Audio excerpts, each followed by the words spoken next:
Sir, काल ठाकरे बंधूंची राजकीय युती अधिकृतरित्या घोषित झाल्यानंतर महाराष्ट्रात अनेक प्रतिक्रिया येत आहेत. त्यात मुख्यमंत्री देवेंद्र फडणवीस असं म्हणतायत की ठाकरे बंधू मराठी माणसासाठी नाही तर स्वतःच्या पक्षाचं अस्तित्व टिकवण्यासाठी एकत्र आले आणि ठाकरे बंधू एकत्र आले तरी काहीही फरक पडणार नाही, सत्तेसाठी एकत्र आले असं त्यांचं. मग काही फरक पडणार नाही तर मग रिॲक्शन कशा करता येते?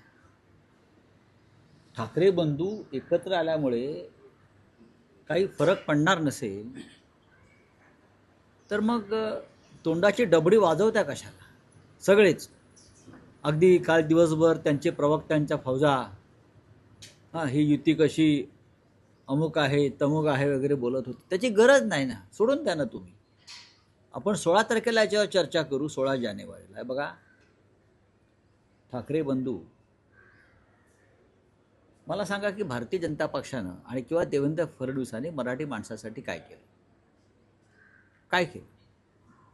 एक गोपीनाथराव मुंडे सोडले तर कधीही कोणीही अखंड महाराष्ट्राविषयी बोलले नाहीत किंवा बेळगाव कारवार सीमा प्रश्नाच्या संदर्भात मराठी माणसावर होणाऱ्या अन्यायासंदर्भात आवाज उठवला नाही. गोपीनाथराव मुंडेंचा अपवाद आहे. बाकी मला सांगा, कोणत्या भाजप नेत्याने मराठी माणसावर होणाऱ्या अन्यायाविरुद्ध आवाज उठवला? ना या राज्याच्या सध्याच्या मुख्यमंत्र्यांनी ना त्यांच्या सहकाऱ्यांनी. बावनकुळे म्हणतात आम्ही वेगळा विदर्भ करू, महाराष्ट्र तोडू. बोलले ना, अधिवेशन काळात बोलले ना. त्याच्यावरती ठाकरेच उभे राहिले ना. कसा तोडताय बघू. मुख्यमंत्री उभे राहिले का? मुख्यमंत्र्यांचं कर्तव्य होतं या राज्याचे मुख्यमंत्री म्हणून बावनकुळ्यांना जाब विचारण्याचं. केलं का? तुम्ही आम्हाला का शिकवत्या मराठी माणसाच्या गोष्टी? ठाकरे होते म्हणून तुम्ही या राज्याचे मुख्यमंत्री आहात, लक्षात घ्या.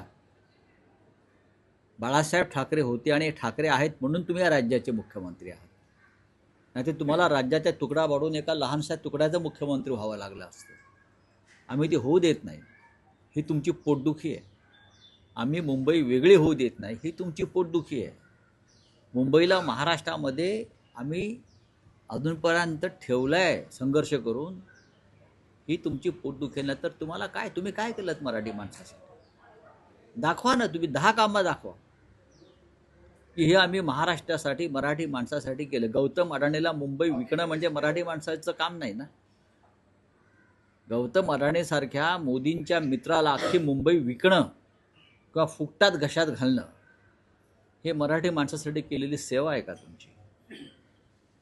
आम्ही बघू ना. आम्ही 2 ठाकरे एकत्र आलेले आहेत, आमचे भाऊ एकत्र आले, 2 पक्ष एकत्र आलेले आहेत. तुम्ही तुमचं बघा. आम्ही सत्तेसाठी एकत्र आलोय, ठीक आहे. मग तुम्ही काय एकमेकांना चंपी मॉलिश करायला एकत्र आलात की रात्री एकनाथ शिंदे जातात वर्षावर, मग ते त्यांना मॉलिश करतात. मग देवेंद्र फडणवीस ठाण्यात जातात, मग फडणवीस त्यांना मॉलिश करतात. मग दोघे मिळून अजित पवारचं चंपी मॉलिश करतात. तुम्ही एकमेकांचा मालिश करायला एकत्र आलाय का? हे सगळे भ्रष्टाचारी इतर पक्षातले घेऊन तुम्ही काय कोणते दिवे लावताय? सत्तेसाठीच ना. सत्तेसाठी तुम्ही आमची शिवसेना फोडलीत मराठी माणसाची. हे तुमचं महाराष्ट्राचं बाबतीत केलेलं कर्तव्य. मराठी माणसाची संघटना जी बाळासाहेब ठाकरेंनी निर्माण केली ती तोडून निवडणूक आयोगाच्या माध्यमातून ती एका लफंग्याच्या हातात दिली तुम्ही. हे तुमचं मराठी प्रेम? मतभेद असतील राजकीय, पण मराठी माणसाची संघटना फोडण्याचं पाप तुम्ही केलं आहे आणि हा महाराष्ट्र तुम्हाला माफ करणार नाही आणि याचा बदला मुंबई महानगरपालिकेत घेतला जाईल. आशिष शेलार म्हणतात की कालची पत्रकार परिषद ही शॉर्ट फिल्म असेल ना. हल्ली शॉर्ट फिल्मला नोबेल पुरस्कार मिळतात किंवा ऑस्कर मिळतात. सांस्कृतिक मंत्रालयाला माहीत पाहिजे, या राज्याच्या सांस्कृतिक मंत्र्याला माहीत पाहिजे की हल्ली शॉर्ट फिल्म्स बरं आणि फिल्मपेक्षा वेब सिरीज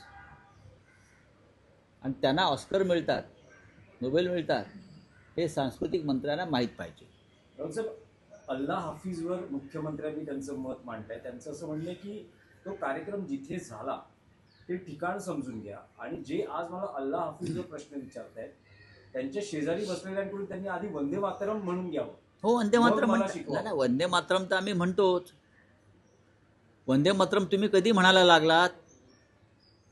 देशाच्या स्वातंत्र्य लढ्यात तुम्ही वंदे मातरम म्हटला नाही. स्वातंत्र्यानंतर 50 वर्ष मी वंदे मातरम म्हटला नाही.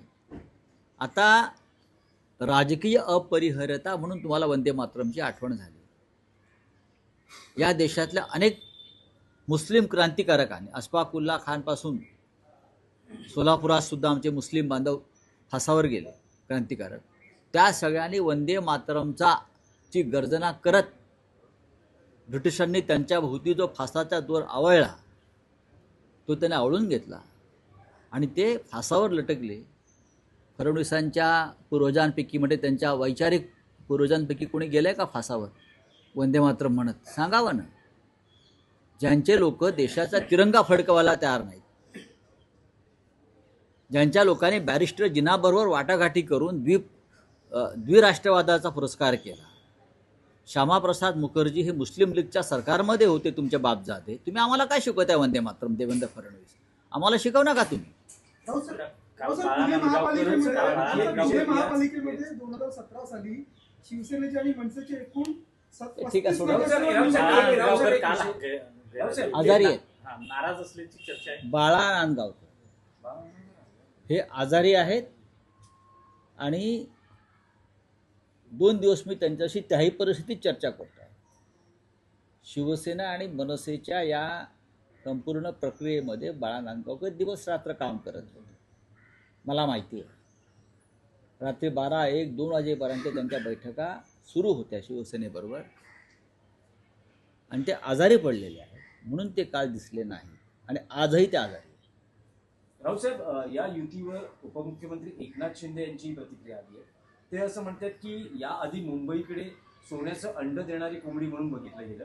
आता ही कोंबडीच ठाकरेंना कापायची आहे आणि मुलं पळवणारी टोळी यावर ते म्हणाले की आधी यांना स्वतःची मुलं सांभाळायला सांगा. हो, त्यांनी शिंदेने पण स्वतःचं मुलं सांभाळावीत ना.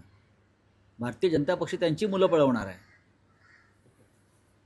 भारतीय जनता पक्षनी त्या जसे कुत्रे पकडाच्या गाड्या असतात ना, पिंजरे, तसे पिंजरे भारतीय जनता पक्षानं लावलेले आहेत आणि महानगरपालिकेनंतर कोणाची पोरं कोण पळवत आहे. एकतर शिंद्यांची पोरं जी आहेत आता ते अनावरस आहेत. स्वतःची पोरं नाही, ते अनावरस आहेत. त्यांचा पक्ष जो त्यांना मिळालेला आहे तो चोरीच आहे. ज्या पक्षाचा बापच चोरलेला आहे, चोरीचा आहे, अनावरस आहे, बापच अनावरस आहे. अमित शहानी आपलं नाव दिलं आहे त्याला एवढंच की हा माझा पक्ष आहे. कळेल तुम्हाला महापालिका निवडणुकांनंतर कोणाची पोरं कोण पळवते. पिंजरे लावले आहेत, कुत्र्याला लावतात ना तसे, आणि त्यात किती जात आहेत ते बघा मग.